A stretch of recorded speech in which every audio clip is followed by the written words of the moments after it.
Quand même des gens qui ont œuvré dans leur commune. On avait fait appel aux mairies qui avaient été diplômées, si on peut dire, récompensées ville la plus sportive de Picardie. Merci d'avoir répondu à l'appel du pied. Au moins, vos témoignages seront certainement très importants. Nous avons les instances aussi, les institutions. Alors, sans préférence, je ne sais pas si quelqu'un est prêt tout de suite à donner témoignage ou à proposer ce qu'il a vécu, ce qui pourrait être vécu par les autres. C'est ce qu'on appelle parfois venir chercher des recettes. Je ne sais pas, il n'y a pas d'ordre de préférence. Et ça permettrait peut-être à chacun également, je laisserai également le soin à chacun de se présenter, de ne pas faire d'impair dans la fonction qu'il peut avoir dans son instant. Donc, oui, Rachid va se présenter. Voilà. Tu es le premier de la liste, j'aurais pas voulu te dire. Oui, donc je me Rachid Hamdan. Donc Rachid Hamdan, président de l'Athletic Club Amiens Football, club situé en zone urbaine sensible, donc sur le quartier nord. Donc nous, au niveau des difficultés qu'on a pu rencontrer pendant toutes ces années sur le secteur nord, concernant les infrastructures, les installations, les équipements, il faut savoir que sur le secteur nord, il y a 25 000 habitants et 6 clubs de foot. Donc voilà, dont le club phare qui est l'AC Amiens. Mais nous, pour nous, il est hors de question de se faire passer pour un club de quartier. On est un club de la ville d'Amiens, un club de la métropole amiénoise, un club de tout un département, un club de toute une région. Donc les difficultés, il y a environ 1000 licenciés au niveau des terrains de football pour s'entraîner. Donc c'est toute une difficulté. Donc il y a sur le secteur il y a un terrain homologué pour jouer au minimum en division d'honneur, donc pour 25 000 habitants. Un terrain synthétique qui n'est pas du tout homologué donc pour jouer des matchs en senior. Donc c'est bien que pour les entraînements des jeunes, parce que vous savez que les seniors, de toute façon, ils ont beaucoup de difficultés à aller s'entraîner sur un terrain synthétique. Donc voilà, donc on dit politique de la ville. Il y avait des projets aussi, des gros projets sur la plaine de Jeufaf et Brossolette, avec bien sûr la rénovation urbaine. Et aujourd'hui, c'est au point mort. Donc il y a vraiment de grosses difficultés. Et là, je ne vous parle pas des moyens. Et je ne prêche pas pour ma paroisse que pour mon club de foot. Donc s'il y avait beaucoup plus d'installations, ça serait bien, quoi. Alors quel genre de démarche justement tu fais, toi, en tant que président du club de l'AC, pour dire voilà, j'ai besoin de ça, qu'est-ce qui est proposé? Nous les démarches, de toute façon, c'est avec les élus, avec les collectivités et principalement la métropole amiénoise. Donc voilà, le souci, c'est que s'il n'y a qu'un club qui se bat, nous on se bat pour notre club, pour que justement les autres clubs peuvent bénéficier des autres installations. Maintenant, après, on nous parle de moyens, on nous parle de tout ça, donc c'est compliqué. Et le frein que tu as aujourd'hui, c'est on vous parle forcément de moyens financiers. Donc, voilà. Donc par rapport à ce qui a été dit tout à l'heure, par les différents intervenants, il y a encore le monsieur du handball derrière, monsieur Manouvrier. Est-ce que tu te retrouves un petit peu dans tout ça, ou pour toi c'est des grandes paroles qui...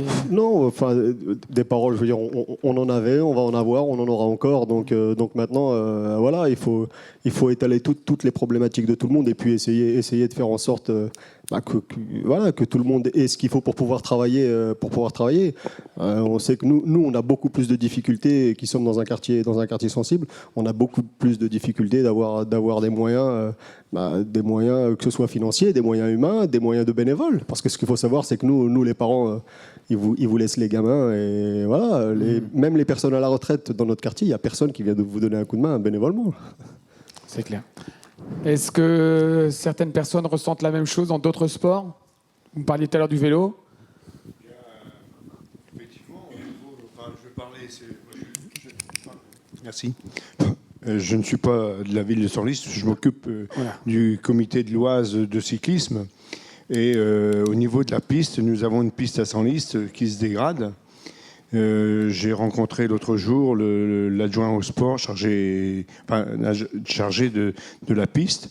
Et bien sûr, c'est toujours ses moyens financiers, mais c'est vrai qu'on a du mal à faire les entraînements parce que la piste se dégrade, il y a des trous, et on les rebouche, enfin la ville les rebouche, mais c'est pas ça, quoi. Et donc on a du mal à faire des entraînements positifs. Là maintenant, il y a un vélodrome à Roubaix. Est-ce qu'on va aller à Roubaix? Est-ce qu'on va laisser tomber la piste de Senlis, qui est pourtant à proximité et assez accessible pour tout le monde? Et vous avez le même discours des élus Je ne peux pas dire que c'est fermé au niveau de la ville de Senlis. Mais bon, c'est vrai que c'est d'une nouvelle municipalité en plus. Et c'est pas facile pour eux. Donc on va certainement prendre des engagements, et c'est ce qui nous a été demandé, prendre des engagements pour qu'il y ait plus de compétition sur la piste, pour que la fédération appuie le dossier qu'il risque de présenter au CNDS et à la région pour obtenir des aides. Et c'est certain que nous, on a aussi notre rôle à jouer, sachant quand même qu'en Picardie, les pistards, vous l'avez vu ce matin avec Philippe Hermenot, il y avait en Picardie de très bons pistards. Donc il faut, je pense, qu'on redonne accès à la piste et redonner un renouveau à cette discipline, quoi.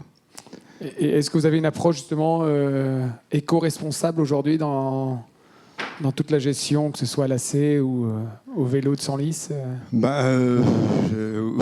on est à peu près tous dans le même cas.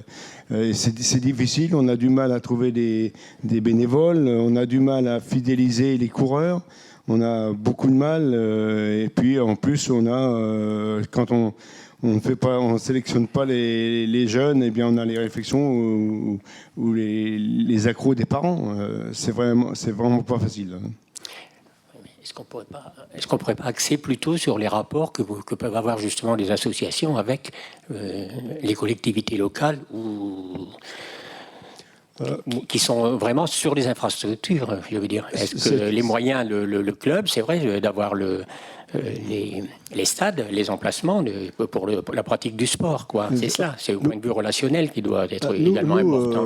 Dans la pratique du cyclisme, l'avantage et l'inconvénient, si vous voulez, dans la pratique du cyclisme, nous n'avons pas beaucoup d'infrastructures. Vous utilisez les routes. Voilà. On utilise les routes qui sont de plus en plus dangereuses quand même. Tout à fait. Faut pas l'oublier. Par contre, quand l'hiver, on veut faire de la préparation physique, ce qui est la préparation pour la saison, on a beaucoup de mal à avoir des créneaux dans une salle. C'est très important. Voilà. Et là, il faut se battre pour essayer d'avoir des créneaux. On a des créneaux qui ne correspondent pas. On a des créneaux, des fois, entre 20h et 22h le samedi soir. Si vous demandez aux parents d'amener les enfants le soir, le samedi soir, je pense pas que ça aille, quoi. Oui, Rachid avait quelque chose à ajouter. Oui, nous, au niveau des infrastructures, je ne vous cacherai pas que l'ACA est quand même pas mal loti. Hein. Faut appeler un chat un chat. L'ACA, on a le stade Jean-Bouin qui est un outil exceptionnel au niveau administratif, au niveau compétition pour l'équipe 1. On a un terrain d'entraînement donc pour l'équipe A qui est le stade Henri Leclerc, qui était notre ancien stade de match. Maintenant, on dit aussi aux élus, aux collectivités, il manque de terrain dans ce quartier parce qu'il n'y a pas que l'ACA, quoi. C'est-à-dire, on est pas mal, on pourrait être mieux, mais sincèrement, ça va. Voilà, il faut être juste. Mais le souci, c'est que les autres clubs à côté, ils en pâtissent parce que voilà, ils peuvent pas venir au stade Jean-Bouin parce qu'il y a déjà l'ACA. On essaye de limiter les compétitions sur le terrain, notre terrain d'entraînement, les compétitions des jeunes, parce que ça abîme le terrain tout au long de l'année. Donc on les fait jouer sur un terrain synthétique qui n'est pas forcément homologué pour des compétitions de ligue. Donc on a quelques dérogations de la ligue, mais bon, moi ce que je déplore par-dessus tout, c'est qu'on dépense de l'argent pour faire des terrains synthétiques qui ne sont pas homologués. On sait à la base que le terrain ne pourra jamais faire 105 sur 68 parce qu'il n'y a pas assez de place pour ça. Le terrain est fait 95 sur 60 et on dépense quand même de l'argent. Parce que ça a un coût, un terrain synthétique. Et on sait très bien que le terrain ne sera jamais homologué. Donc ça, c'est un peu embêtant, quoi.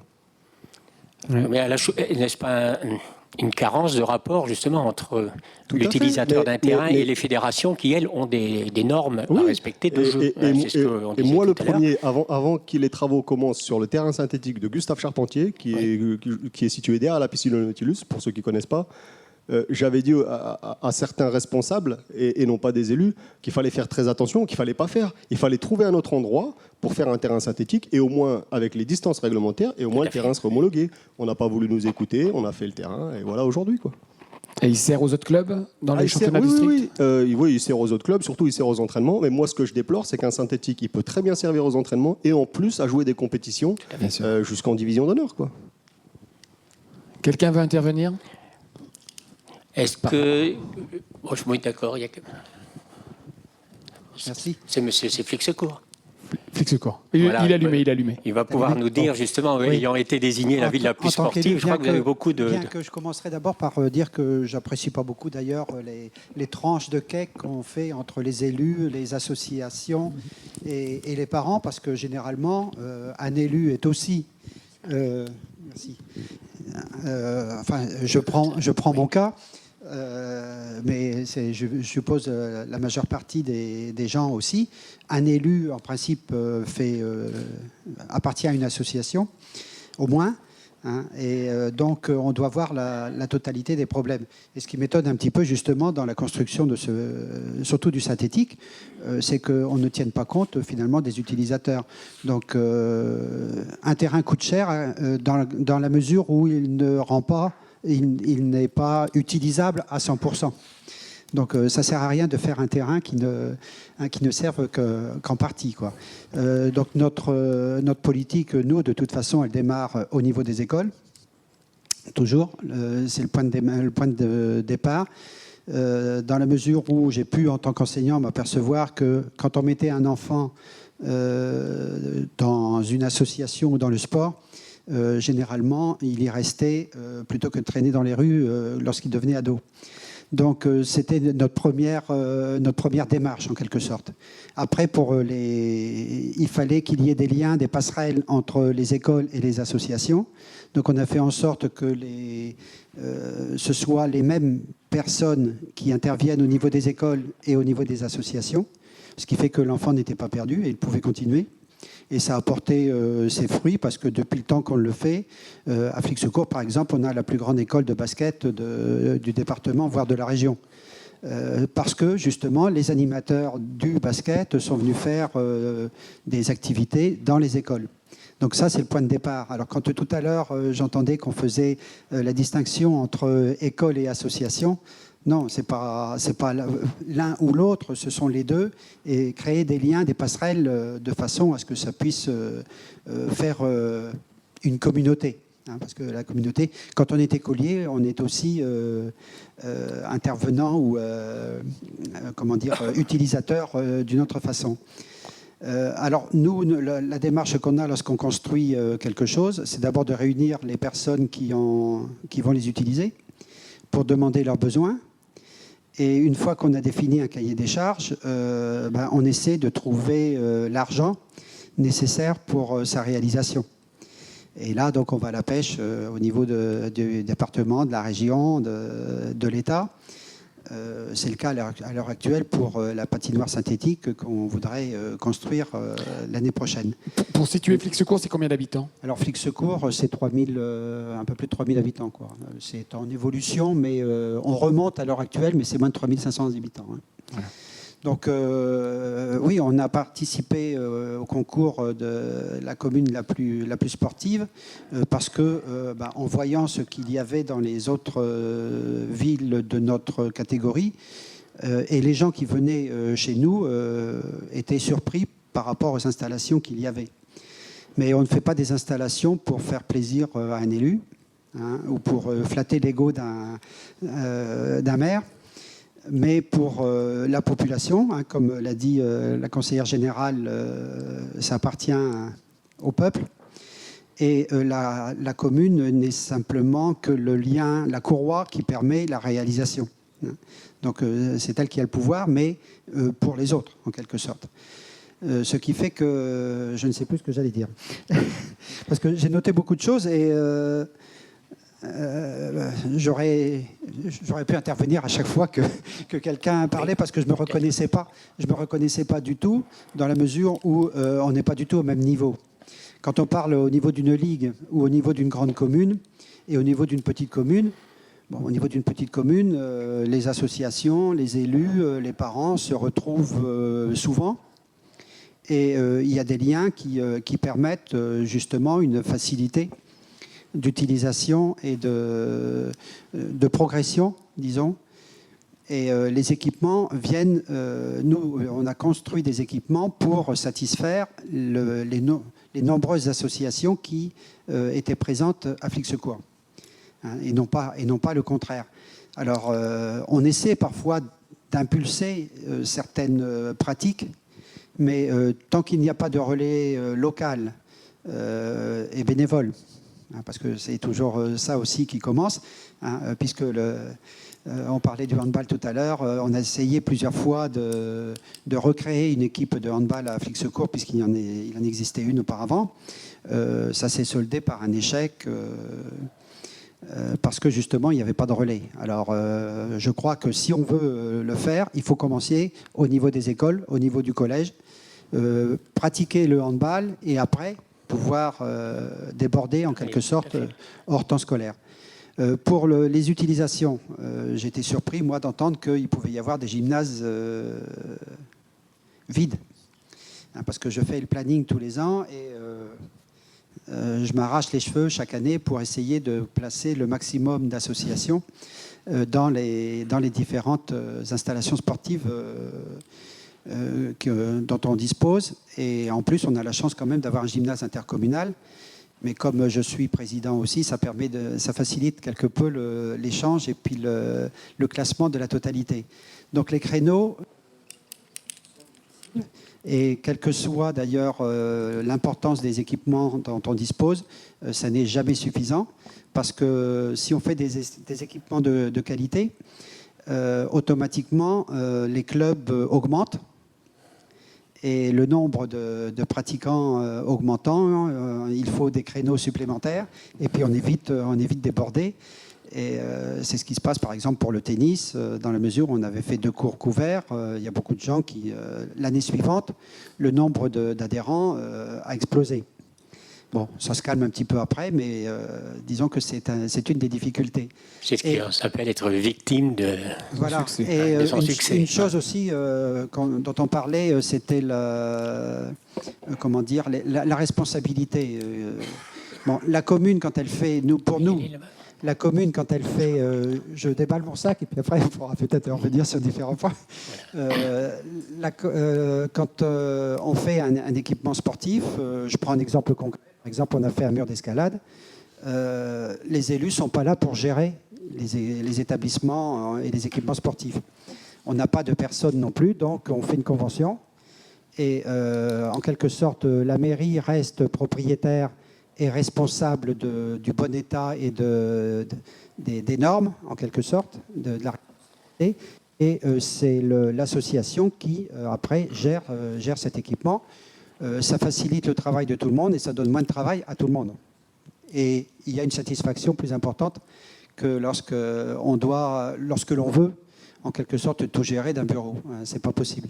On peut avoir le témoignage aussi qui est très intéressant dans les équipements. Je vois qu'il y a le représentant de M. Delcambre des piscines de Saint-Quentin. Si M. Delcambre peut justement lui aussi nous apporter le témoignage dans sa ville de Saint-Quentin sur ses équipements sportifs, et peut-être plus spécifiquement sur les piscines, mais vous pouvez également parler des autres installations sportives, de la politique de la ville dans ce domaine. Et après, on pourra passer aux institutions. J'ai vu qu'on avait souhaité parler là-haut. Oui, bonjour. Monsieur Delcambre. Bon, alors Jean-Christophe Delcambre, je suis effectivement employé municipal. Je travaille au service des sports de la ville de Saint-Quentin. Ma mission, la plus grande partie de ma mission concerne évidemment la gestion des piscines de la Com d'Agglo de Saint-Quentin. Donc, ça concerne 2 établissements, un situé sur la ville de Saint-Quentin, un sur la ville de Gauchy. Et à côté de ça, j'ai des missions ponctuelles au sein du service des sports. Je dirais que plutôt que de parler tout de suite d'établissements ou de bâtiments, la particularité sur Saint-Quentin, c'est qu'en 2010-2011, il y a eu un souhait de mettre en place, peut-être aussi dans l'esprit du challenge, l'équipe, la ville la plus sportive, une commission, je dirais un projet sportif local, voilà, qui se divisait en trois thématiques. Une thématique sur le handicap, une thématique sur l'agenda 21 et une troisième sur le bénévolat sportif. Bon, moi, j'ai fait partie de la thématique sur le handicap, donc qui concernait plus particulièrement l'accessibilité sur les sites sportifs.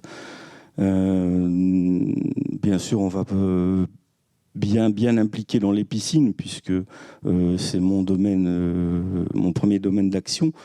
Mais dans ces commissions, j'ai pu discuter, échanger avec pas mal de présidents de clubs et pour finalement voir l'étendue de la problématique et la difficulté à pouvoir répondre à l'accessibilité et surtout à l'accueil du public porteur de handicap au sein des clubs, d'une part, et après, évidemment, au sein des établissements de la collectivité. Bon, alors, il y a deux domaines. Il y a donc un problème déjà de mettre en conformité des établissements, mais ça ne s'arrête pas là. Après, il y a le problème d'y faire venir effectivement du public ou licencié handisport ou pas, mais on se rend compte que c'est pas si simple que ça. Il suffit pas de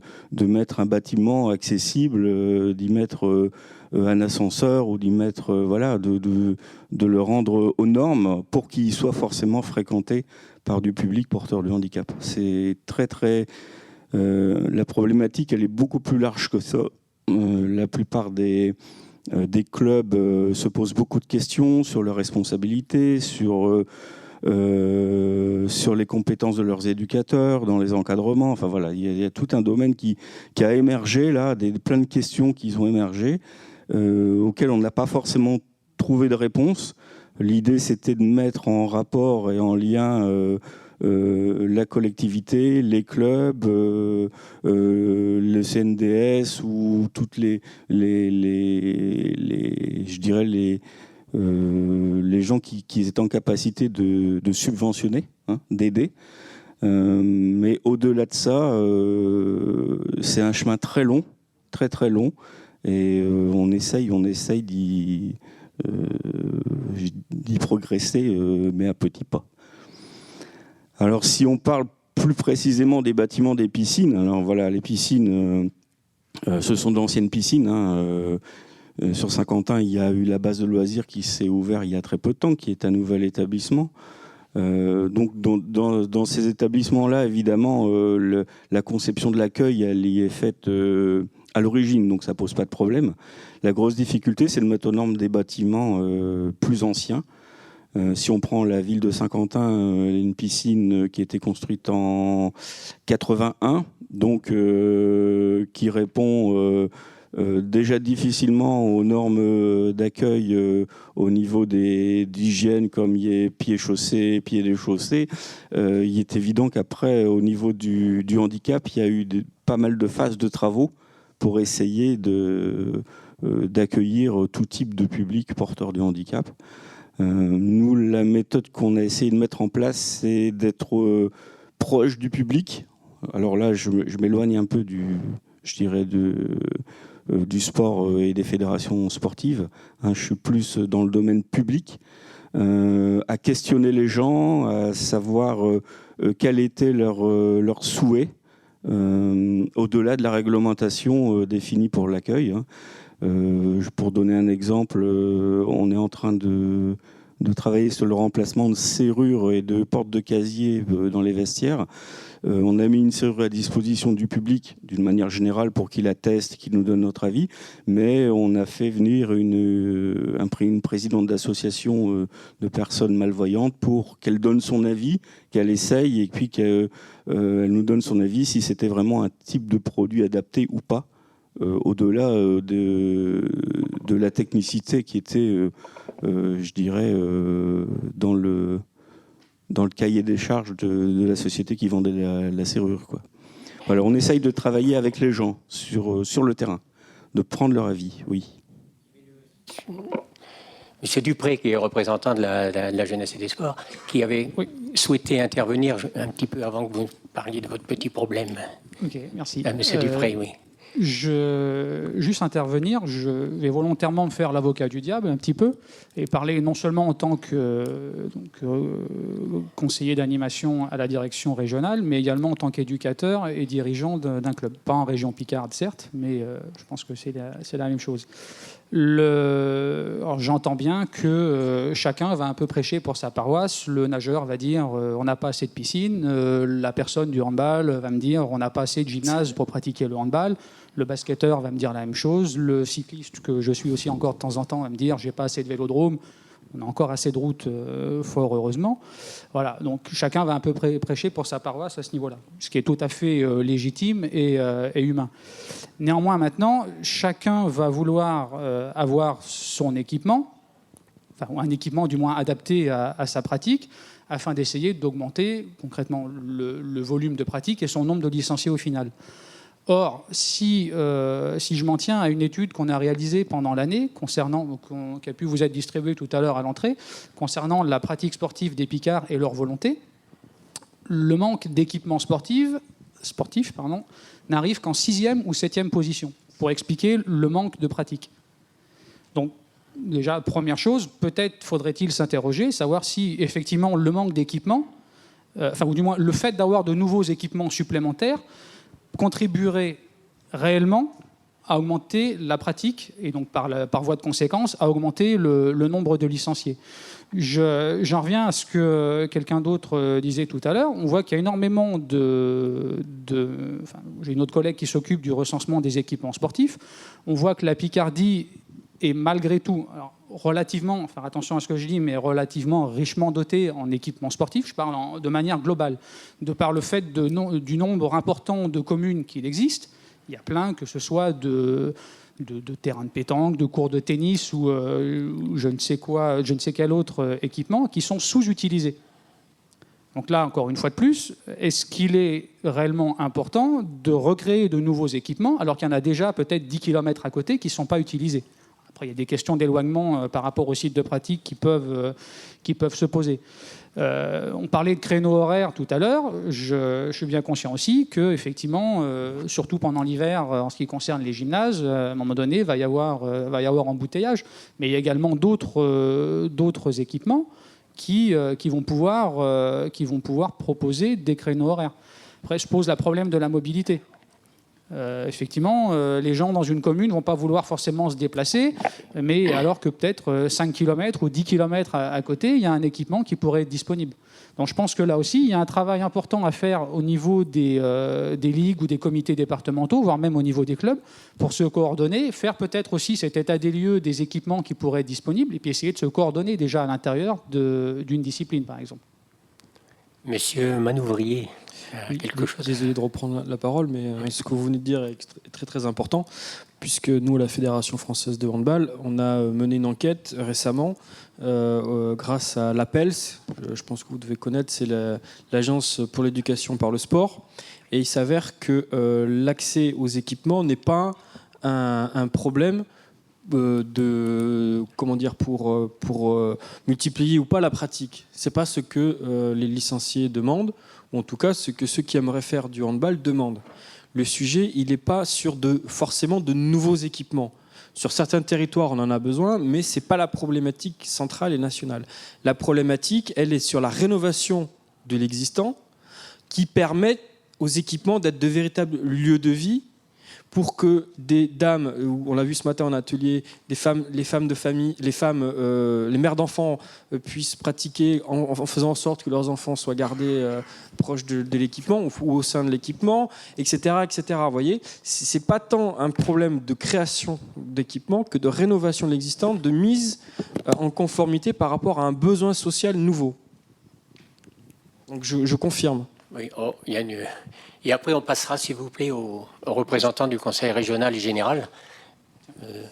Conseil général. Juste pour compléter ce qui a été dit, je pense qu'effectivement, plus que la création de nouveaux équipements, ou de compléter du moins la panoplie d'équipements qui peut être proposés, c'est la question centrale, c'est la question de l'accueil dans ces équipements-là. Donc, dans l'accueil, ça comprend la gestion des plannings de réservation et d'utilisation, mais même au-delà de ça, la question de l'accueil fait par les structures, enfin, par les clubs qui vont utiliser ces équipements-là. Effectivement, le fait de pouvoir proposer des créneaux particuliers pour les mères de famille, pour ceux qui vont travailler, des créneaux entre midi et 2, des créneaux pas trop tard. Voilà, là, le cœur du problème est réellement là. Et une fois que tous les équipements, ça c'est ma conception purement personnelle, mais une fois que tous les équipements seront réellement utilisés et qu'on sera à la limite de la capacité, effectivement, à ce moment-là, on pourra peut-être penser à créer de nouveaux équipements. Oui, donc mutualisation des équipements et, disons, planning d'utilisation des équipements. Au maximum l'existant. Oui. On va demander si monsieur, je ne sais pas dans l'ordre, monsieur Daubec du Conseil général de la Somme, s'il a quelque chose à nous compléter, préciser. Je pense intervenir sur la régional politique. Après. Hein. Je pense intervenir sur la politique du département concernant les équipements sportifs. Donc il y a un petit décalage un petit peu avec les propos tenus actuellement. Simplement, ce que je voudrais dire, moi, c'est que sur le Conseil général, le Conseil général a mis en place depuis quelques années ce qu'on appelle la PACT. Ça s'appelle la politique d'aménagement concerté du territoire, sur laquelle deux dispositifs existent. Ce sont des dispositifs qui sont en faveur des collectivités territoriales, que ce soit des communes ou des communautés de communes aujourd'hui, puisqu'on a parlé tout à l'heure de l'échelle au niveau de l'intercommunalité. Donc aujourd'hui, on a deux dispositifs. Le premier qui s'appelle Idéal, qui s'appelle Intervention directe pour l'équipement et l'aménagement local. En fait, là, c'est le Conseil général finance toutes les dépenses d'investissement des communes.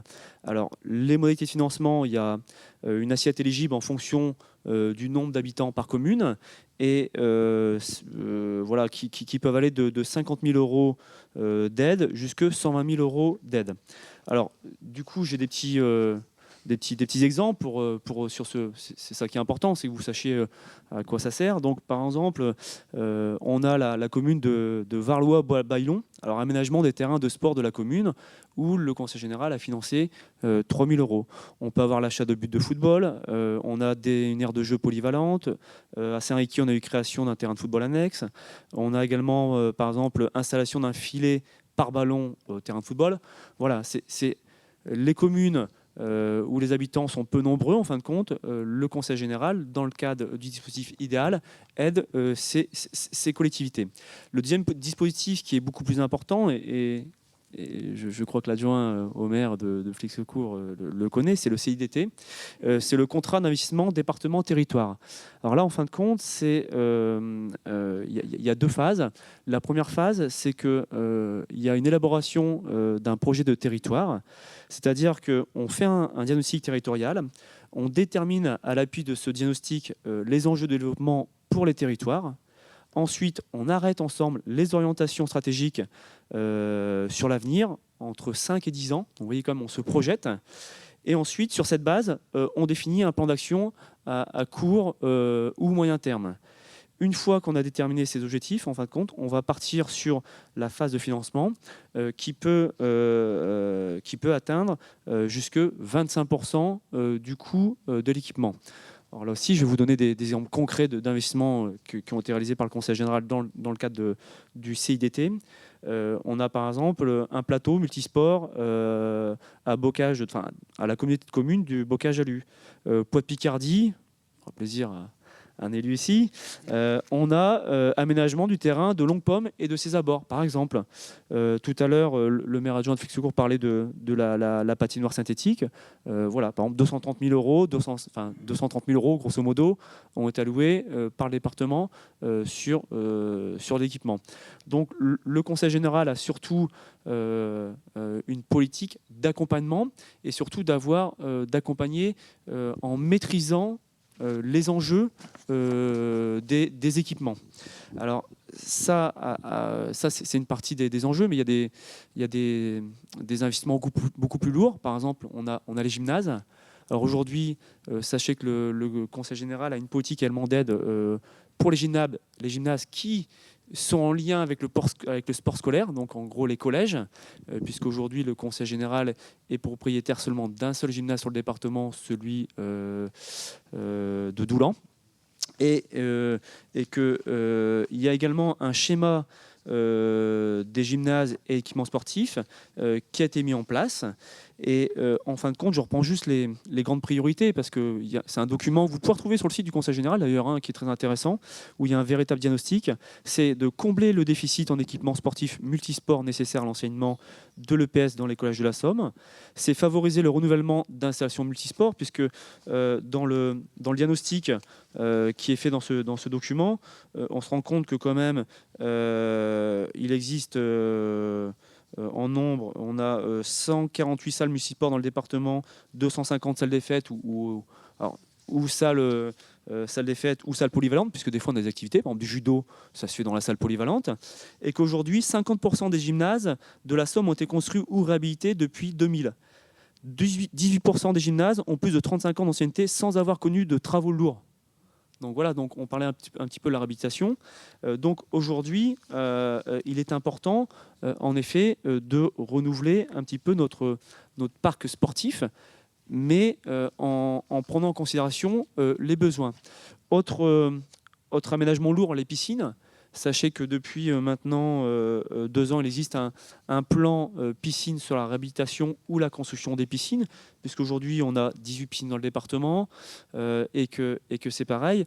On a des dispositifs d'accompagnement sur les com de com ou les communes qui peuvent aller de 500 000 euros jusqu'à 1,5 million. Donc c'est quand même pas rien. Donc tout ça, ça se fait en concertation avec les élus locaux, avec les partenaires, la région, l'État. Donc voilà un petit peu. J'ai d'autres choses à vous dire également, mais simplement là, beaucoup moins lourd. Sachez également que le service des sports, parce que là c'est géré par le service des territoires, le service des sports gère en fin de compte également tout ce qui est réhabilitation et mise en place des pontons sur la vallée de la Somme, notamment pour le développement du canoë-kayak. On a également une politique active vers la randonnée pédestre. Donc voilà. En gros, les politiques du département. Et on pourrait, merci, l'énumération est conséquente, mais au niveau régional, si nous pouvions passer un peu au niveau de la région, qui pourrait... Oui, Ludovic Jacquin, donc, du Conseil régional et un peu particulièrement sur le suivi des équipements structurants. Aujourd'hui, riche, on va dire, d'une année de concertation, nous sommes en train de travailler avec les élus régionaux pour justement redéfinir la politique d'aménagement sportif et les dispositifs d'aide à l'aménagement sportif sur la Picardie. Et dans l'instant, je suis assez heureux de voir que dans les débats qu'il y a cet après-midi, on recoupe justement les choses qui vont être proposées aux élus, telles que justement la prise en compte de toute une démarche, toute une réflexion, tout un projet sportif autour de l'équipement. Et pas uniquement dire, bah voilà, on va créer un dispositif pour réhabiliter, parce qu'il faut réhabiliter, on va réhabiliter tous les gymnases, et voilà, on donne une enveloppe pour réhabiliter les gymnases. On ne veut plus, les élus ne veulent plus fonctionner de cette manière. Ils veulent travailler avec les communautés de communes, les communes ou les départements par rapport à leurs projets, réfléchir avec eux sur le véritable besoin, sur le projet sportif, le projet éducatif qui est autour de ce territoire, qui est autour de l'équipement qui est projeté, pour s'assurer que l'intervention régionale viendra bien sur un équipement durable, un équipement qui s'inscrit dans une dynamique dans lequel, l'élu régional en parlait tout à l'heure, les aspects de transport ont été pris en compte, le lien avec les associations a été pris en compte, l'évolution aussi de certains clubs, même jusqu'au plus haut niveau, a été réfléchi, a été pris en compte pour avoir des équipements qui permettent le meilleur service public, qui s'inscrivent dans la durée et qui soient vraiment donc des équipements durables en Picardie. Donc voilà, aujourd'hui on est en cours de réflexion, d'écriture pour une proposition d'une nouvelle politique territoriale d'aménagement. Et seulement pour un petit éclairage en termes de chiffres, l'année dernière, la région a encore consacré, j'ai plus exactement le montant, mais entre 10 et 12 millions d'euros à l'aménagement sportif du territoire. Voilà.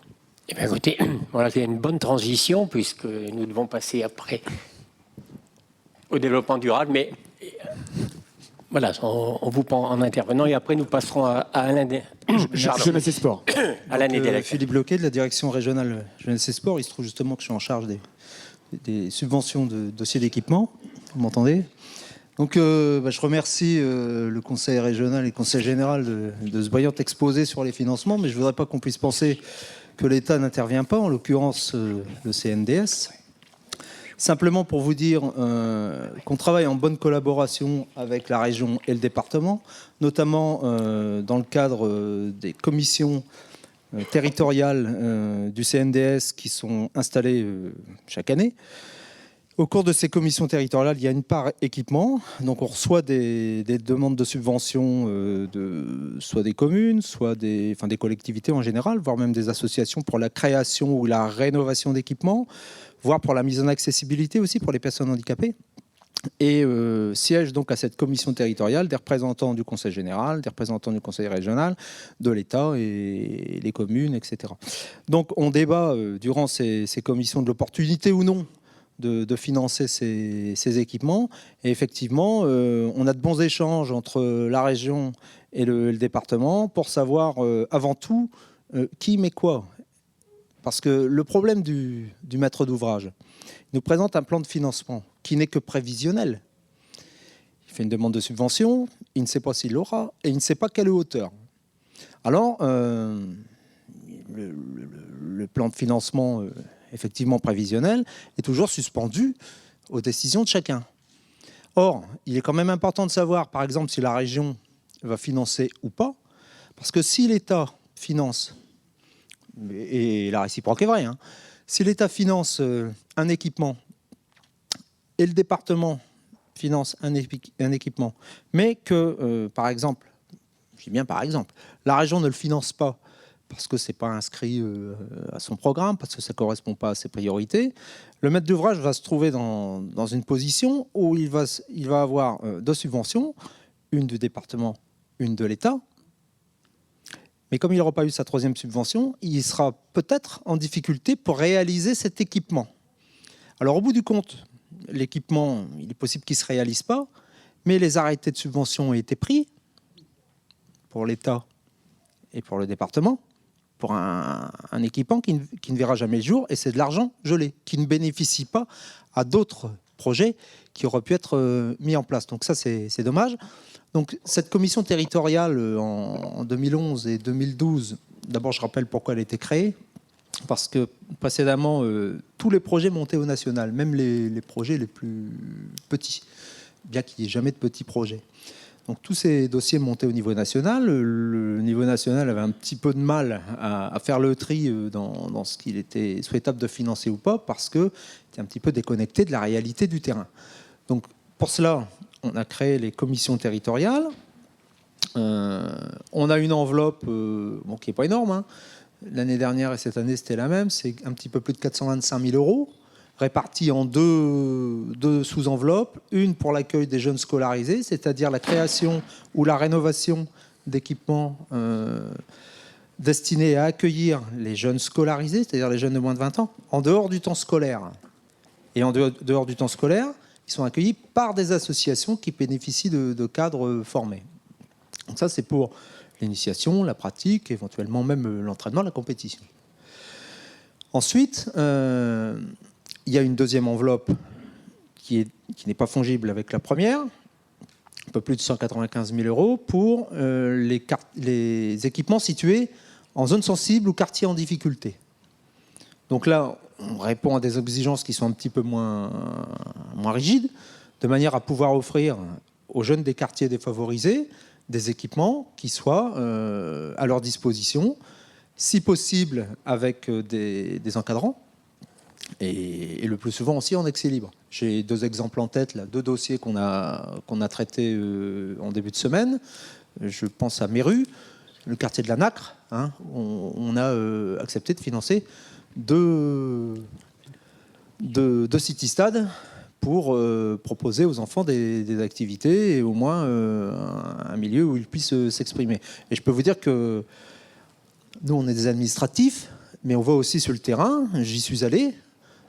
Effectivement, quand on va sur le terrain, on est obligé de constater qu'il y a besoin de ces équipements. Pour ça, il faut y aller sur le terrain. Donc c'est ce qu'on fait aussi. Et puis, dans cette enveloppe aussi, il y a l'accessibilité. Alors ça, c'est pour la part territoriale, un peu plus de 425 000 euros. Le taux d'intervention, je tiens quand même à le souligner, taux d'intervention de l'État, avec les crédits du CNDS, est de 20 à 50%, ce qui est quand même pas négligeable. Deuxièmement, sur la part nationale, pour les gros dossiers, le taux d'intervention est moindre, il est de 15%, maximum. Quand je dis maximum, ça veut dire qu'on ne va pas toujours à 15%, en fonction évidemment de la participation des autres cofinanceurs, parce que comme vous le savez, le maître d'ouvrage doit garder à sa charge un minimum de 20%, hors taxe pour les collectivités, TTC pour les associations. Sauf qu'il y a des petites communes qui ont... Monsieur Bloquet, je vais vous embêter 2 secondes, oui. Parce qu'il va falloir qu'on passe sur l'autre sujet et puis on ne peut pas retenir tout le monde. Et je termine là-dessus. Merci. De toute façon, je comptais terminer là-dessus. Il y a des petites communes qui sont un petit peu gênées aux entournures, qui proposent, qui souhaiteraient bien avoir des équipements, mais quand bien même elles auraient 80% de subvention, ce qui est le maximum autorisé, et bien quand on voit les coûts d'équipement, des équipements lourds, un gymnase, par exemple, une salle, une multi-activité, et bien les 20% pour les sortir, croyez-moi, c'est difficile. Donc il faut apprendre à travailler en bonne harmonie. Effectivement, c'est ce qu'on fait à travers des commissions territoriales et même sur les dossiers nationaux. On échange beaucoup entre le Conseil général, la région et l'État pour savoir qui va où, qui fait quoi, et pour éviter de donner des subventions pour des projets qui ne se réaliseront pas. Enfin, j'en ai terminé. Excusez-moi d'arrêter un peu. Non, il n'y a pas de mal. Il n'y a pas de mal. Une étude qui a été menée début 2007 qui a fait apparaître que le tennis était en fait un sport polluant, le classé même à la 5e place des sports les plus polluants, et cela à cause de la balle de tennis. Donc la balle de tennis qui est un produit de consommation courante. Il y a une estimation de la Fédération des constructeurs qui estime que 14 millions de balles sont vendues chaque année. Et c'était un produit qui a une durée de vie relativement limitée, une dégradation assez lente et qui, jusqu'à présent, ne bénéficiait d'aucun système de recyclage. Donc la Fédération a fait des études dès l'année 2007 et il est apparu qu'il y avait la faisabilité du recyclage du noyau de caoutchouc de la balle de tennis. Donc très rapidement, il y a une opération qui a été imaginée par la Fédération qui est baptisée balle jaune et qui consiste donc en un circuit de 4 phases. Donc la collecte des balles avec une implication de toute la pyramide fédérale, licenciés, clubs, comité départemental, ligue. Ensuite, un broyage de ces balles pour obtenir des granulats de caoutchouc. Pour l'anecdote, le broyage au niveau national se fait dans une entreprise de l'Oise qui est dans la zone industrielle de Noyon, qui donc fait le broyage de l'ensemble des balles de tennis de France.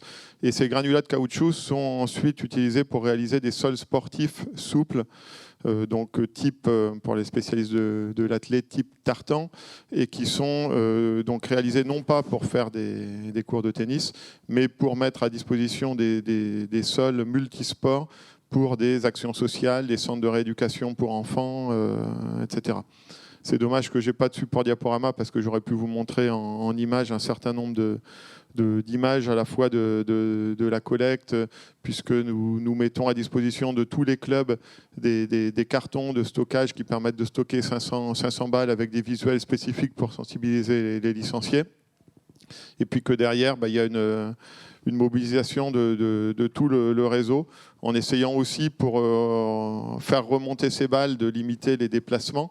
On est dans le développement durable, on recycle les balles, mais si c'est pour générer des déplacements et augmenter le bilan carbone, ça ne serait pas très intelligent. Donc on essaye d'optimiser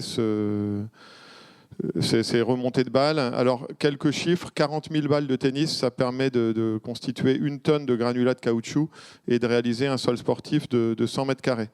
Donc l'opération a été lancée à titre expérimental en 2008 pendant Roland-Garros. La Ligue de Picardie s'est lancée dès 2009 dans l'opération, donc avec une première demi-saison où on a récupéré 15 000 balles. Et puis sur les 2 saisons pleines qui ont suivi, on en a récupéré donc 43 000 l'année dernière et 46 000 cette saison. Donc ça nous a permis de réaliser donc, au CHU d'Amiens, au profit des enfants d'un centre de médecine physique et de réadaptation pédiatrique, un plateau de 120 mètres carrés qui permet aux enfants de mener des activités dans le cadre de leur rééducation. Donc on a été relativement vite puisqu'on a été un des 5 premiers sols sportifs inaugurés en France dans ce cadre. C'était en juin l'année dernière, c'est le président Gachassin qui était venu l'inaugurer. Et puis comme on continue à récolter les balles à plus de 40 000 par an, ce qui était notre objectif, on a en projet dans l'Oise, en 2012, une nouvelle réalisation. Il y a un appel à projet qui est en cours, qui a été lancé conjointement par le comité départemental et le conseil général de l'Oise. Voilà, encore une fois, pour nous, ça génère une sensibilisation des licenciés au développement durable d'une façon générale et au recyclage des balles de façon particulière. Voilà. Donc la politique fédérale en matière de développement durable au niveau de la FFT, elle ne s'arrête pas à cette opération, même si c'est la plus représentative et la plus médiatique, parce qu'il y a eu beaucoup de couverture télé en particulier dessus. Il y a forcément, avec le tournoi de Roland-Garros, une réflexion qui a été lancée. Il y a un bilan carbone qui a été mené. Et il y a pas mal d'actions qui ont été mises en place avec succès pendant Roland-Garros. Une sensibilisation au covoiturage pour toutes les personnes qui reçoivent un billet électronique. Il y a, pour ceux d'entre vous qui ont été à Roland-Garros, un système d'éco-cup, donc des gobelets avec consigne où les gens reçoivent 1 € quand ils ramènent le gobelet. Tous les supports de communication autour de Roland-Garros sont maintenant réalisés sur du papier recyclable. Tous les emballages, les sachets, les cartons sont recyclables. Ça a permis de faire une grosse économie de déchets au niveau de Roland-Garros, du tournoi. La fédération a lancé un bilan carbone aussi sur le fonctionnement du siège de la fédération, qui est aussi basé dans l'enceinte du stade et qui a permis aussi de réduire les consommations, sensiblement les consommations d'eau et d'électricité sur le fonctionnement fédéral. La prochaine réflexion, la prochaine démarche, c'est de faire descendre au fonctionnement des ligues la réalisation de ce bilan carbone pour développer aussi le développement durable et les économies d'énergie au niveau régional. Merci beaucoup. Ça répond à une question qu'avait posée Eric Chitkat tout à l'heure sur ce qu'on pouvait faire concrètement par rapport au développement durable. Donc là, il y a un exemple. Vous aviez terminé, en fait, je ne vous ai pas coupé. Oui, sauf si vous avez des questions. On peut le faire au niveau du football. Hein. Tout à l'heure, on en parlait. C'est d'utiliser des gourdes plutôt que les bouteilles d'eau en plastique. Tout à fait. C'est plein de choses comme ça. Un autre exemple, peut-être qu'on va pouvoir prendre, c'est Daniel qui va peut-être nous en parler. Autour du handball, je pense que tu vas nous parler de handball, Daniel, non, c'est ça ? Un petit peu. Donc, je vous demande de bien vouloir excuser l'absence de Philippe Dumont, qui est en contraint de travailler, a dû retrouver son employeur. Pour le handball, c'est une volonté forte et annoncée du président de la fédération, qui a dit cette année on rentre dans le développement durable. Et puis nous, on s'est posé la question tout bêtement, comment on peut faire pour nous, au sein des ligues, pour mettre en application, non pas les directives fédérales, mais un petit peu quand même. On est quand même chargé de mettre en action tout ce qui se décide. On a donc décidé de rentrer dans le développement durable par la labellisation des handballs. 3 handballs organisés tous les ans. Et une labellisation qui nous paraissait pertinente à double titre. Déjà, on était pratiquement sûr et certain d'avoir un petit peu comme M. Jourdain, avoir fait du développement durable depuis très longtemps dans le côté ramassage de déchets. Ça, on savait qu'on était bon.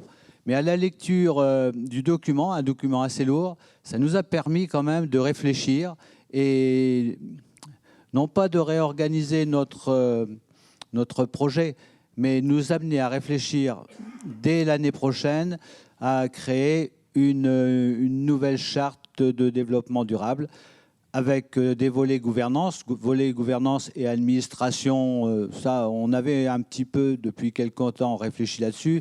Entre autres, tout ce qui est arbitrage, c'est fait arbitrage par des jeunes arbitres, arbitrage, bien entendu, bénévole. L'encadrement et l'animation de toutes ces journées sont faites exclusivement par des personnes bénévoles. Mais dans le cahier des charges, on a vu quand même qu'il y avait des volets un petit peu, non pas innovants, mais qui ne nous avaient pas absolument intéressés dès le départ et qui vont maintenant nous permettre d'orienter un petit peu notre action. Je m'explique. Dans cette charte, nous avons mis dès cette année une volonté de limiter notre impact carbone.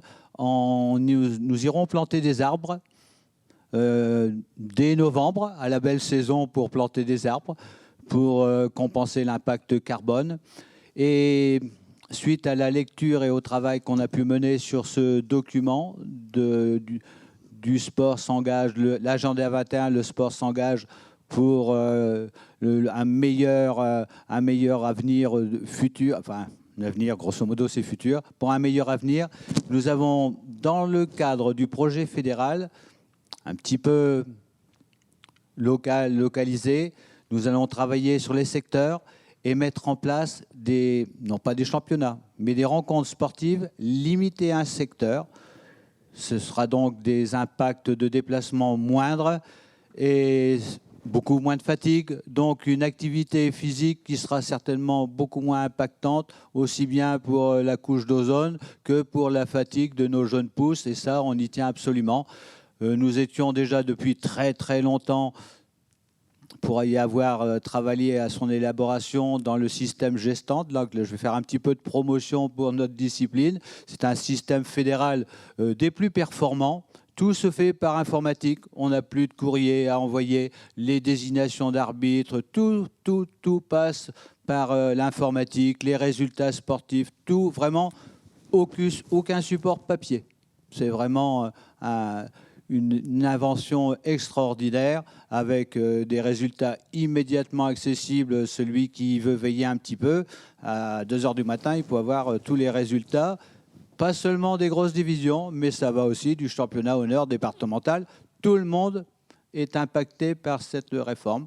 Donc nous étions déjà depuis très longtemps dans le handball au point dans ce domaine. La Ligue de Picardie a été certainement l'une des ligues à appliquer immédiatement au niveau régional toutes les directives qui étaient faites concernant plus de papier, plus d'enveloppes, plus de timbres, on économise tout ça et ça s'est fait à une vitesse stupéfiante. La crainte que tout le monde pouvait avoir, c'est « oh, ils ne vont pas se déplacer ». Eh bien si, ça a marché, mais aussi grâce à une volonté fédérale, la fédération a aidé à l'achat d'ordinateurs. Tous les clubs sont équipés d'ordinateurs. On a fait une formation, donc moi j'ai participé à la formation initiale, d'abord à l'élaboration de Gestant, puis à la formation initiale, et on a fait une formation boule de neige, et maintenant dans le plus petit club de la Picardie, tout le monde sait parler couramment le Gestant, tout le monde a fait Gestant de première langue, et ça marche parfaitement. La formation fédérale, l'implication financière de la fédération, on a eu des ordinateurs très performants pour 250 €, avec une maintenance immédiate. On téléphone, la maintenance est faite. Vraiment, on ne peut pas mieux faire. Donc, pour nous, l'agenda 21, on le pratique déjà. Et même en Picardie. Bon, ben merci Daniel. Tu m'ouvres une grande portière là, parce que tu as parlé de termes, tu as parlé du label. tu as parlé du label développement durable, le sport s'engage. Jamais un développement durable, le sport s'engage. Donc là, il faudrait peut-être en dire deux mots. Je vais en dire deux mots et je vais essayer d'être rapide. Daniel Leclerc, tout à l'heure, a parlé de l'agenda 21. L'agenda 21, en définitive, c'est un cadre général d'une volonté politique. Et après cette volonté générale, il faut mettre les choses en place, quoi. Il faut donner des objectifs. Et ces objectifs ont été donnés autour d'une charte dont a parlé Daniel tout à l'heure, charte du mouvement sportif, charte du sport français. Et pour inciter les ligues, pour inciter le mouvement sportif, les ligues, les associations et même les collectivités territoriales à s'engager autour de cette charte, autour de le CNOSF, a créé un label qui s'appelle Agenda 21, le développement durable, le sport s'engage. Ce label, c'était jusqu'en avril dernier le CNOSF qui l'attribuait. Maintenant, pour des raisons plus pratiques et pour être au plus proche des associations, ce label est décerné par les organes déconcentrés du CNOSF, l'ECDOS et les CROSS. Donc maintenant, toute association, toute collectivité territoriale qui veut s'engager, qui veut engager des actions vers le développement durable peut le faire et peut demander ce label développement durable, le sport s'engage. Comment faire ? Le dossier dont a parlé Daniel tout à l'heure est téléchargeable sur le site du CROSS, du CNOSF, et aussi sur le site du CROSS. Parce que pour le CNOSF, c'est pas facile d'y accéder directement. Donc le CROSS, vous allez sur le site du CROSS et vous allez le trouver dans le cadre, dans l'onglet développement durable. Vous avez un dossier qui va énumérer les 8 objectifs de cette charte et qui va proposer des types d'actions qui peuvent être faites dans ces 8 objectifs. On ne va pas vous demander, bien sûr, ça serait très très compliqué que tout le monde soit bon partout et donc répondre à tous les 8 objectifs et à toutes les actions qui sont prévues dans ces objectifs. En définitive, pour obtenir le label, il faut simplement répondre. On peut aller plus loin, bien sûr, à un minimum de 4 objectifs, dont un qui est obligatoire, qui concerne la gouvernance, c'est-à-dire quelque part qu'il y ait une action démocratique autour de l'action que vous mettez en place. Et en définitive, il faut répondre à un minimum de 4 objectifs et d'obtenir, par rapport aux actions et aux types d'actions qui sont proposées, d'obtenir simplement 6 points. En définitive, j'allais dire que tout le monde qui réfléchit un peu autour de ce document, et c'est ce que expliquait Daniel tout à l'heure, le document permet de réfléchir et d'aller plus loin, en définitive, obtiendra forcément le label, parce que obtenir 6 points par rapport à cette charte, c'est pas si difficile. Mais le but est pédagogique, c'est de permettre à chacun de réfléchir, et je vois par rapport à ce qui s'est fait au handball, que cette réflexion amène forcément à une amélioration des choses. Donc, je vous incite tous à télécharger cette demande de label sur le site du CROSS de Picardie. Et puis aussi, vous pouvez, c'est le rôle du CROSS, c'est-à-dire que si vous avez cette réflexion, on se demande comment on peut faire, etc. Le CROSS, bien sûr, est là pour vous guider, pour vous aider, pour vous amener à mieux faire. Il n'y a pas que le CROSS, d'ailleurs, c'est dommage, Ezio est parti. On aurait pu parler aussi de la plateforme éco-événement que met en place le conseil régional. Je ne sais pas s'il y a quelqu'un du conseil régional qui pourra nous en parler là. Donc, il y a aussi d'autres domaines, mais le CROSS pourra vous guider par rapport à ça. Donc, je vous engage et vous avez vu une belle banderole qui permet de montrer que la manifestation est écolabellisée.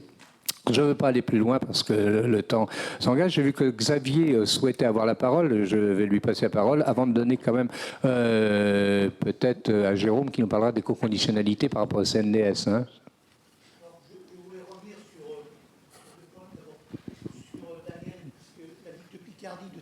Table et la fédération, à l'heure actuelle, applique le même principe que vous pour les résultats, pour les nominations d'arbitres et tout. Mais je voulais revenir pour vous dire comment c'est difficile de faire aussi du développement durable.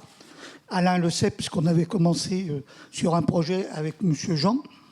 Et je m'étais rapproché de la Ligue de tennis en pensant que nous, il fallait qu'on recycle les surfaces des raquettes en caoutchouc et les balles. Alors les balles, c'est impossible parce qu'à l'heure actuelle, elles ne sont pas recyclables, sauf qu'à partir de 2013-2014, je crois, la Fédération internationale va nous obliger à changer les balles pour qu'elles deviennent recyclables.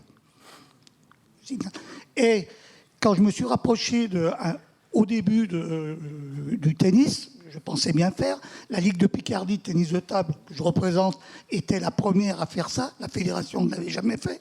Ils avaient juste 2 départements. J'ai commencé à monter le projet. Je suis allé à Noyon voir effectivement l'entreprise qui recycle. Et j'ai apporté le projet à la fédération. Et en leur disant, on peut se rapprocher de la balle orange parce que ça ferait une synergie une au même endroit. Voilà. Alors, au départ, on m'a dit oui. On m'a mis sur le projet. Et à la fin, on m'a dit non. Nous, la fédération, on veut un nom propre à notre opération. Donc, pour l'instant, j'en suis là. J'ai eu le plaisir de rencontrer M. Jean tout à l'heure, qui m'a dit qu'il connaît bien les gens à la fédération. On va essayer de refaire quelque chose. Et j'ai une autre piste qui est celle qu'on m'a donnée, c'est qu'on pourrait recycler par Dunlop ou Goodyear. Ils pourraient peut-être, eux, recycler nos revêtements de raquettes. Voilà. Jérôme, tu as un micro déjà, puis je pense qu'on donnera la parole aussi après, parce qu'au Conseil général, il a été... Tu as expliqué les aides par rapport aux équipements, mais il y a aussi une possibilité d'avoir un peu plus d'aide si le projet suit les cadres du développement durable. C'est 5% en plus, je crois. Est-ce que tu pourras nous donner peut-être quelques explications supplémentaires? D'accord, tu nous parleras d'autre chose alors. Oui, effectivement. Enfin, Arnaud Jean en a parlé rapidement tout à l'heure. En ce qui concerne le CNDS, on a eu des instructions cette année pour que, clairement, déjà, premièrement, il y a eu un appel à projet sur une enveloppe complémentaire de crédit CNDS sur des projets développement durable. Également, on nous a demandé de veiller à ce que les manifestations sportives qui sont subventionnées et aidées par le CNDS répondent à des critères. Alors, je ne sais plus exactement exactement dans l'instruction comment est-ce que c'est signalé, si c'est le développement durable dans son intégralité, ou je crois plutôt qu'en ce qui concerne les manifestations, c'est une éco-conditionnalité. Donc sur le volet réellement développement durable dans son ensemble, on était plus sur un appel à projet complémentaire. D'ailleurs, petit aparté, depuis tout à l'heure, on parle de développement durable. Je pense qu'il y a 90 ou 95% des discussions, on va dire plus, qui sont centrées uniquement sur le côté ou le versant environnemental, écologique. Et on a un peu occulté, ou même totalement occulté, les versants économiques et sociaux. Ce qui est loin d'être négligeable. D'ailleurs, en ce qui concerne l'étude des appels à projets sur le développement durable, il y a effectivement un outil qui a été élaboré par des collègues de la direction régionale de Rhône-Alpes, qui a été repris ensuite par la mission sport et développement durable du ministère et versé au CNDS. Donc une fameuse grille d'évaluation qu'on nous a demandé d'instruire, également de la donner aux porteurs de projets, aux organisateurs de manifestations. Là, sincèrement, si on avait suivi l'instruction à la lettre près, il y a très très peu de manifestations sportives qui auraient pu être subventionnées en respectant les critères tels qu'ils avaient été définis. Maintenant, et quand je dis très très peu, on se rapprocherait du zéro. Maintenant, je pense qu'il ne faut pas se leurrer non plus. Je ne sais plus quel intervenant l'a dit tout à l'heure. On ne va pas arriver à 100% d'éco-responsabilité ou 100% de manifestations ou d'actions qui seront durables d'un coup de baguette magique, mais c'est dans la durée qu'on pourra y arriver. Et dans un premier temps, ce qui nous concerne le plus, je pense, ou le plus important, c'est d'éduquer les gens. Alors, on parle beaucoup, d'éduquer les enfants ou d'éduquer les pratiquants, mais je pense qu'en premier lieu, c'est les dirigeants et l'encadrement qui doivent en premier lieu être éduqués et être convaincus de ce qu'il va après raconter aux sportifs. Et donc c'est pour ça qu'on a quand même néanmoins mis cette fameuse grille d'analyse dans les dossiers, qu'on a demandé aux gens de la remplir. Pas forcément, même pas du tout pour les sanctionner le cas échéant, pour éliminer certains dossiers et faire en sorte qu'on ne les finance pas, mais plutôt à titre pédagogique manière. Moi, j'en ai vu qui sont venus, des porteurs de projets, qui sont venus, avec lesquels on a discuté, et en lisant la grille, ils disaient, tiens, bah oui, effectivement, on parle de tel ou tel item, et bah oui, effectivement, tiens, on n'y avait pas pensé, ça nous donne des idées pour notre association. Donc, je pense qu'on est réellement là, à l'heure actuelle, sur un versant plus pédagogique en faveur du développement durable, avant d'aller, je ne peux pas préjuger des évolutions politiques à venir, même si je vais faire la transition peut-être avec ce que le Conseil général ou ce que le Conseil régional aurait pu dire, mais avant d'aller sur un côté plus répressif, c'est peut-être pas le terme, mais de sanctions financières, dire c'est ou blanc ou noir, ou vous êtes dans les clous et on vous aide, ou vous n'y êtes pas et on vous aide pas. Pour l'instant, on n'est absolument pas dans cette logique-là, mais beaucoup plus dans un versant pédagogique. Je vais reprendre un petit peu les propos de Jérôme. Le Conseil général finance les manifestations sportives dès qu'elles ont une ampleur régionale, interrégionale, nationale, voire internationale. Il y a quelques années, il avait été évoqué en fin de compte de mettre une condition, une éco-condition, donc c'est-à-dire qu'on finance un pourcentage de financement en fonction de l'événement. Et en fin de compte, cette voie a vite été abandonnée dans la mesure où elle avait été vécue lorsqu'on a discuté avec les associations comme quelque chose de pénalisant. Surtout qu'il y a quelques années, il y a des activités qui nous disaient bah oui, mais nous, on dépend d'une collectivité, d'un gymnase, on est un sport collectif. Là, vous nous parlez d'activités qui se déroulent en plein air, c'est plus simple, etc.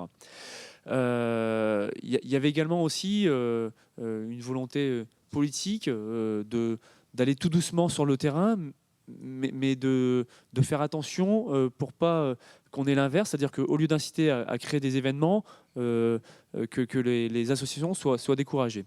Du coup, on travaille actuellement avec la direction du développement durable, ce qu'on appelle la 3DD, au niveau du Conseil général, et sur laquelle on va essayer d'avoir une réflexion par activité en fin de compte, plutôt que de dire voici la règle, en effet c'est tout blanc, c'est tout noir, vous avez le droit à un bonus ou pas de bonus, ou un malus. Pendant un temps on a même parlé de malus. Aujourd'hui les élus ont décidé d'avoir cette approche pédagogique et de dire voilà, on ne va pas pour l'instant avoir de bonus ou un malus par rapport au financement de votre manifestation, mais voici les conditions qu'on souhaiterait d'ici 1 an, d'ici 2 ans, puisque les manifestations sont quand même récurrentes, donc on peut revenir, et tout doucement on travaille dessus. Un exemple pour vous dire quand même qu'on peut avoir des sports couverts où il y a un vrai impact. Pour les Aménois, vous connaissez un petit peu tous le meeting des Ortillons, c'est un meeting de natation-course, et il y a 2 ans, une des dirigeantes fait une intervention sur le tri sélectif, notamment parce que les nageurs utilisent beaucoup de bouteilles d'eau. Et bien finalement, on s'est rendu compte qu'il n'y avait pas de tri sélectif au sein du Coliseum. Ça nous paraît incroyable. Et en fin de compte, du coup, en collaboration avec le club de natation, le Coliseum a travaillé sur le tri des déchets. Maintenant, quand vous allez au Coliseum, vous avez 2 poubelles de couleurs, une jaune et une bleue, je crois. Et il y avait surtout, sur toute la manifestation, un stand pour expliquer, pour essayer de sensibiliser un petit peu les sportifs et également les parents des sportifs sur les bonnes manières.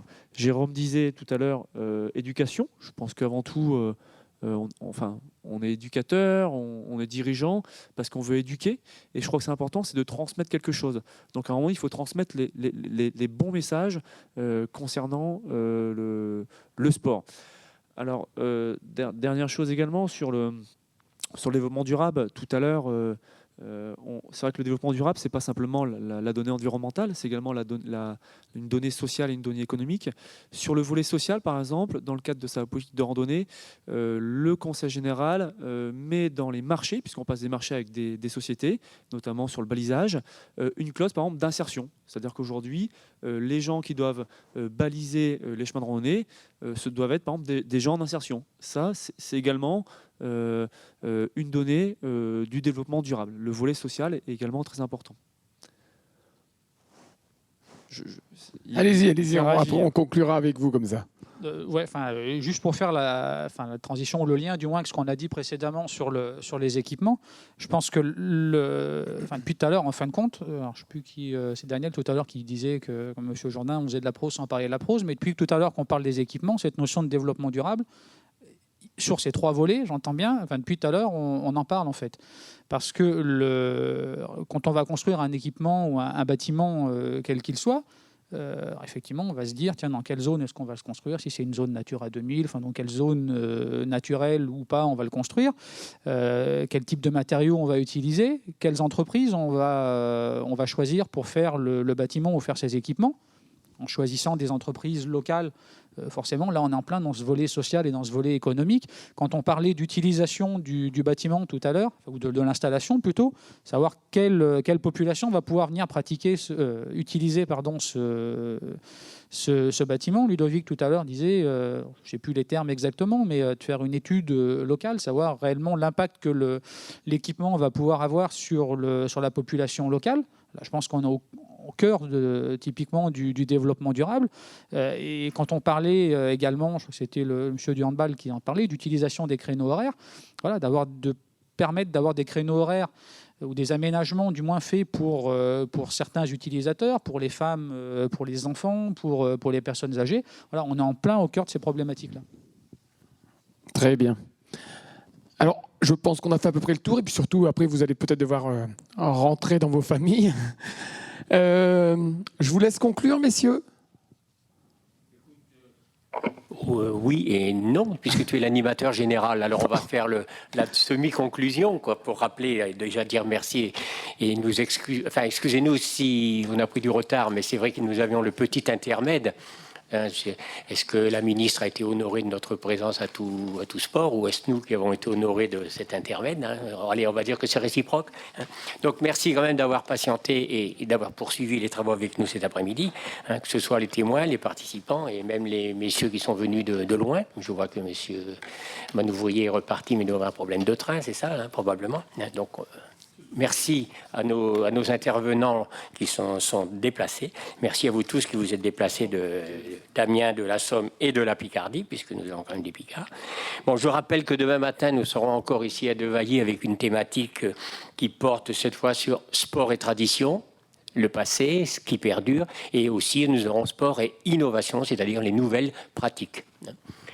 Demain après-midi et dimanche, toute la journée, c'est au parc Saint-Pierre, uniquement au parc Saint-Pierre, il faut le préciser. Et là, nous serons sur le thème « Tous les sports sont dans la nature ». Donc venez voir, venez participer, il y a des initiations, il y a des spectacles, et il y en a on va dire qu'il y en a pour tous. Vous pouvez venir en famille même, voilà, hein, c'est cela. Et il fait beau demain. Comment? Et il fera ça, d'ailleurs, c'est en amélioration constante. C'est sûr. Éric, tu peux conclure, l'animateur général. Moi, je vous souhaite à tous un beau retour. Je voulais passer le micro à notre vice-président. Pierre a tout dit, donc à demain, si vous voulez bien. Allez, bon retour à vous tous. Attention sur la route.